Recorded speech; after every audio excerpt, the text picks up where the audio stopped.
Olá, companheiros e companheiras. O CEDIM está trazendo para vocês uma nova forma de comunicação. A partir de agora, nós vamos procurar semanalmente analisar algumas notícias de interesses dos profissionais de educação, em especial dos educadores da infância.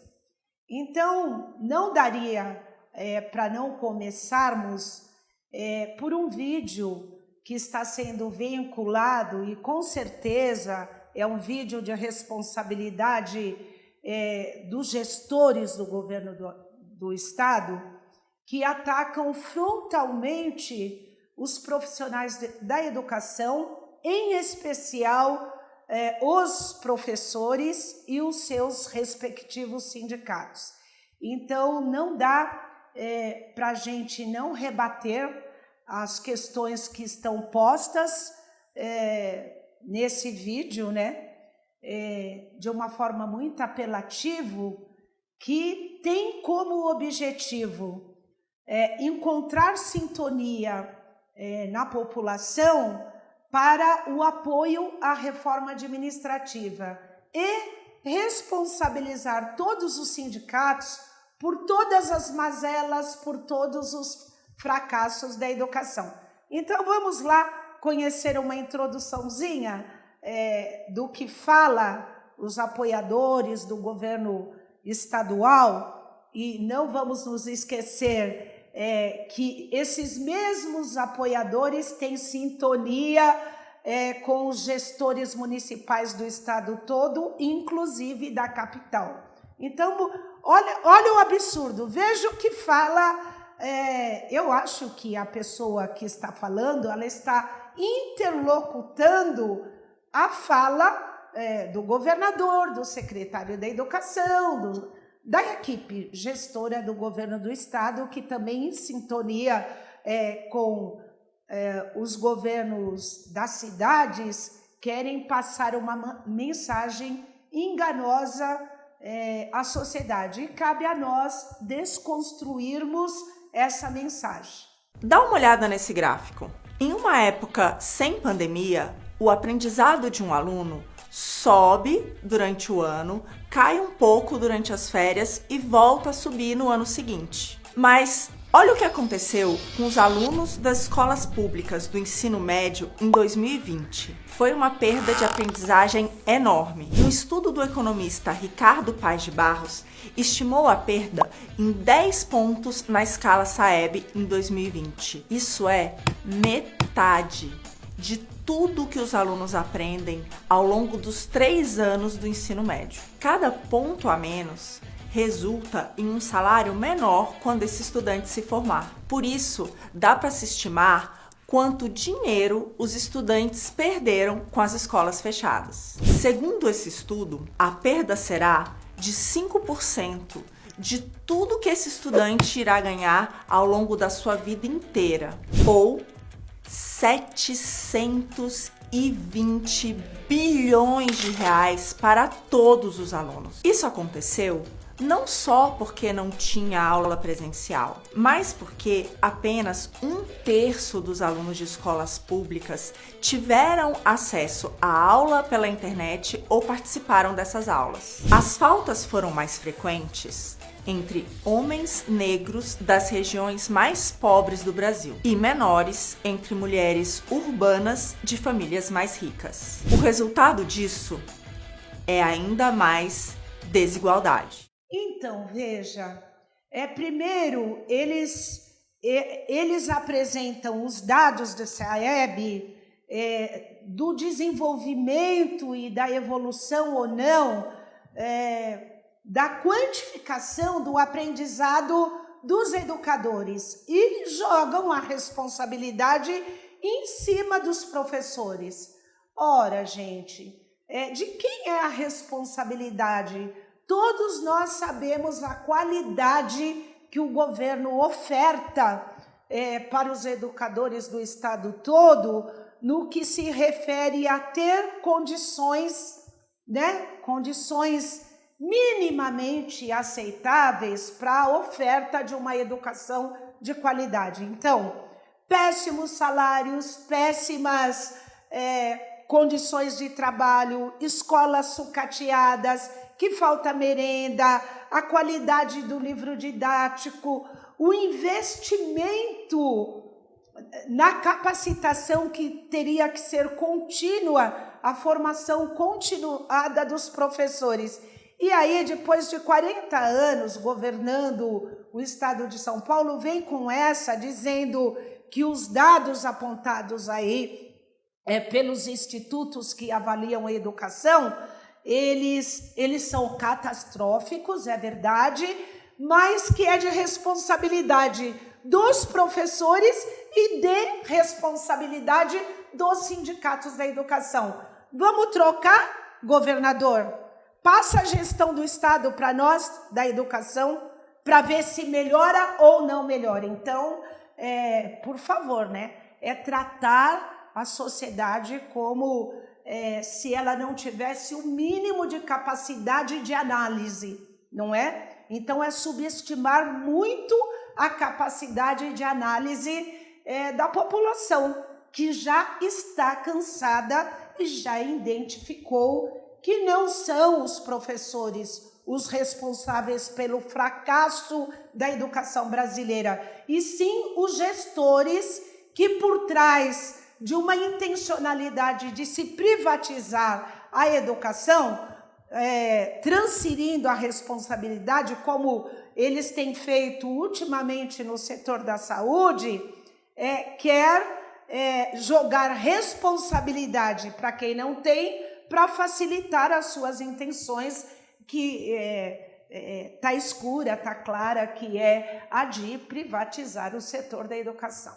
E ainda tem sindicato de professores contra a volta às aulas, mesmo depois da vacinação. Isso quase um ano depois da volta às aulas das escolas particulares. A pandemia deixou claro que os sindicatos são uma força contra a educação brasileira. Eles estão muito mais preocupados com os seus interesses do que com os alunos. Quando um governador implanta sistemas de avaliação para premiar os melhores professores e diretores, os sindicatos são contra. Tem prefeito que gostaria de utilizar os recursos do Fundeb para financiar o ProUni da educação básica ou escola charter, mas os sindicatos são contra. Milhares de mães perderam os empregos porque não tinham com quem deixar seus filhos durante a quarentena. E sindicatos e associações de professores, você já sabe, foram contra. Antes da pandemia, a situação já era grave. Menos de 10% dos alunos terminavam o ensino fundamental sabendo o significado de 10%. No estado de São Paulo, metade dos alunos se formam sem saber uma regra de 3. Gente, uma simples regra de 3. Uma simples regra de 3! Diante dessa calamidade, é preciso inovar, buscar métodos diferentes, usar a criatividade para arranjar novas soluções. E, principalmente, é preciso enfrentar os sindicatos que se opõem às mudanças necessárias nas escolas públicas.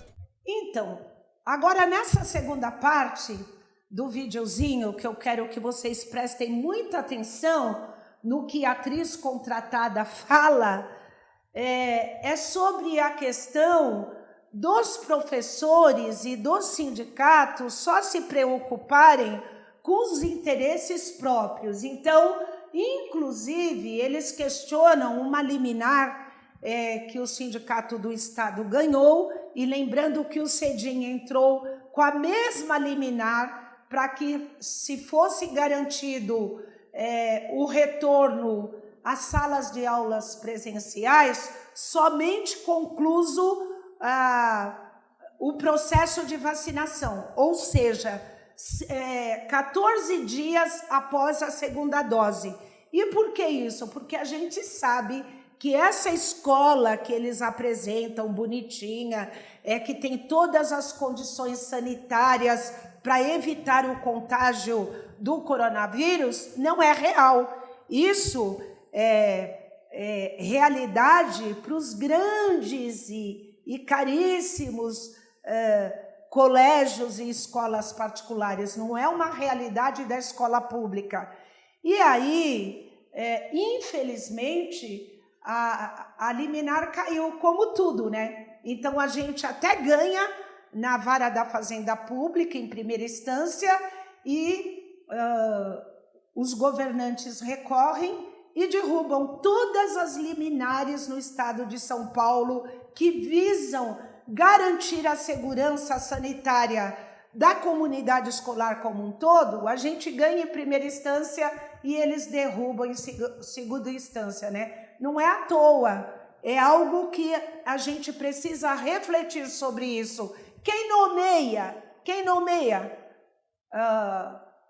o presidente dos tribunais, o procurador-geral do Estado, né? Eu não estou fazendo ilação, mas alguma coisa está estranha, que o juiz de primeira instância acolhe os pleitos do sindicato e no estado de São Paulo, quando chega na segunda instância, a gente perde todas. É uma pena, porque assim, no momento onde em alguns estados e algumas cidades já demonstram que pela liberação de tudo, por conta dessa coisa, olha, a população adulta toda já foi vacinada, a primeira dose, mas lembramos que os negacionistas não tomaram vacina, e aí se confina alunos nas escolas, liberaram a capacidade de 100% no estado. No caso da Prefeitura de São Paulo, depois de muita briga, a gente conseguiu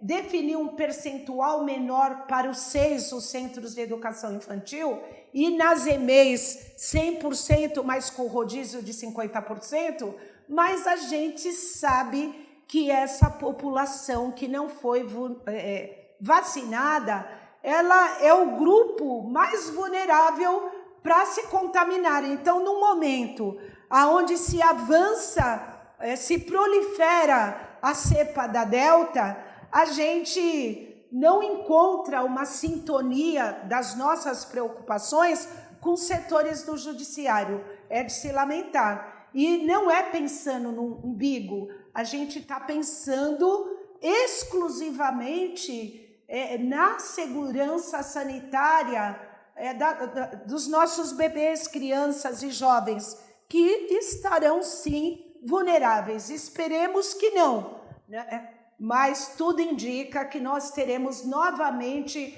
um aumento da infecção devido a essa falta de sensibilidade, né?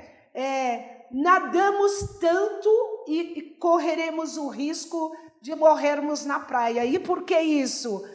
Porque se é verdade que o estado de São Paulo, nessa competição para ver quem vacina mais rápido, já vacinou em primeira dose a população adulta e já começa a vacinar os adolescentes de 12 a 17 anos, e bebês e crianças até 10 anos estão muito vulneráveis. Então, eu já aproveito o momento para dizer que o CEDIM entrou com várias representações.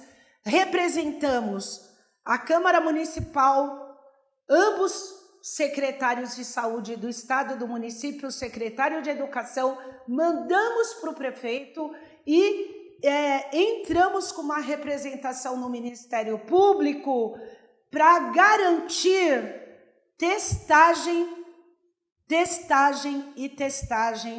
e protocolos muito mais eficazes de controle, porque se é preocupante para os demais níveis de ensino, no caso da educação infantil, a preocupação será maior. É maior devido bebês e crianças pequenas nem termos expectativas de vacinação. Então, se não tem vacinação, tem que diminuir o número.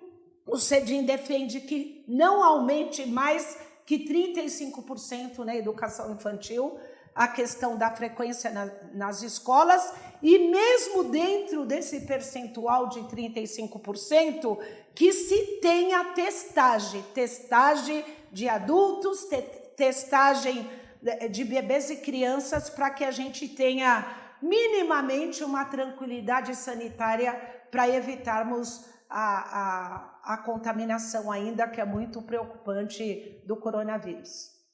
Pessoal, agora eu quero tocar num assunto que não tem nada a ver com a minha preferência partidária, que todo mundo conhece, mas é uma questão de bom senso. Quando a gente fala que nós não discutimos políticas e eles se articulam nas políticas, estão em sintonias com uma série de intencionalidades para acabar com os serviços públicos, com os avanços civilizatórios, algumas pessoas não entendem. Então, eu vou iniciar uma discussão aqui, propor uma reflexão aos educadores, para os nossos filiados e filiadas, para vocês verem que quando a gente insiste em analisar a conjuntura, é porque isso também faz parte da luta. Vejamos, há uns dias atrás, o ministro da Educação, ele fez algumas declarações alarmantes, como se não bastasse todas as outras que neste governo do ele não, a gente tem presenciado. Mas eu vou comentar sobre duas. Uma, ele fez uma ilação dizendo que se ao invés de se ter ofertado tanta possibilidade ao ensino superior para os jovens, tivesse investido na formação técnica, hoje não haveria desemprego. Olha o cúmulo do absurdo. A gente já ouviu isso em outras falas, inclusive o Cedim denunciou o ano passado aquela fala de um deputado federal aqui de São Paulo que disse que era um absurdo, só tinha que ir para a faculdade quem pudesse pagar. Lembram-se disso? Um absurdo, né? A gente sabe que o ProUni, a gente pode dizer que foi um aperfeiçoamento da Lei Áurea.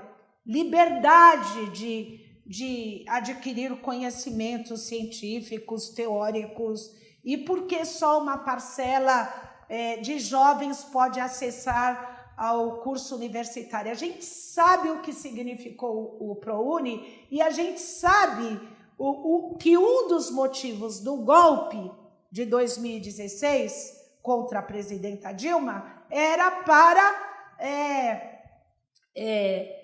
desviar todo o dinheiro que seria oriundo do pré-sal para a educação, para que cada vez menos se esvaziasse as possibilidades do filho da classe trabalhadora, daqueles que não fazem parte da classe média, acessarem uma formação cada vez mais acentuada aí no seu desenvolvimento profissional. Muito bem. Então, isso é de uma provocação que você que é mãe, que você que é pai, que trabalha na educação, tem que debater com seus pares, porque quando o ministro da Educação fala isso, ele está dizendo, vocês pobres não têm que irem para as universidades. Basta seus filhos serem capacitados para lidar com uma máquina, tecnicamente, para fazer com que os ricos fiquem mais ricos. Mas vocês não precisam se especializarem para desenvolverem essas máquinas. Entendeu o que ele está dizendo com isso? Então, é importantíssimo a gente não deixar que isso desapareça das nossas análises. Uma outra fala que promove um retrocesso civilizatório é a fala do ministro dizendo que as crianças deficientes atrapalham a normalidade de uma sala de aula. Gente, só isso ele já deveria ser impeachmentado.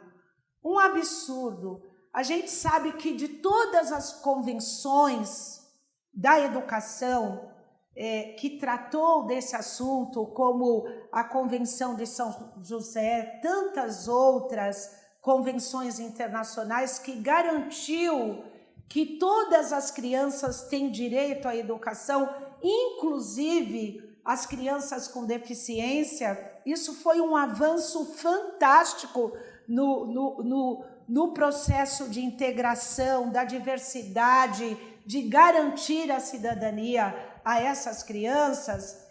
Nos depararmos com uma fala como essa do ministro, sem palavras, né? Então, assim, é um retrocesso civilizatório, é um absurdo.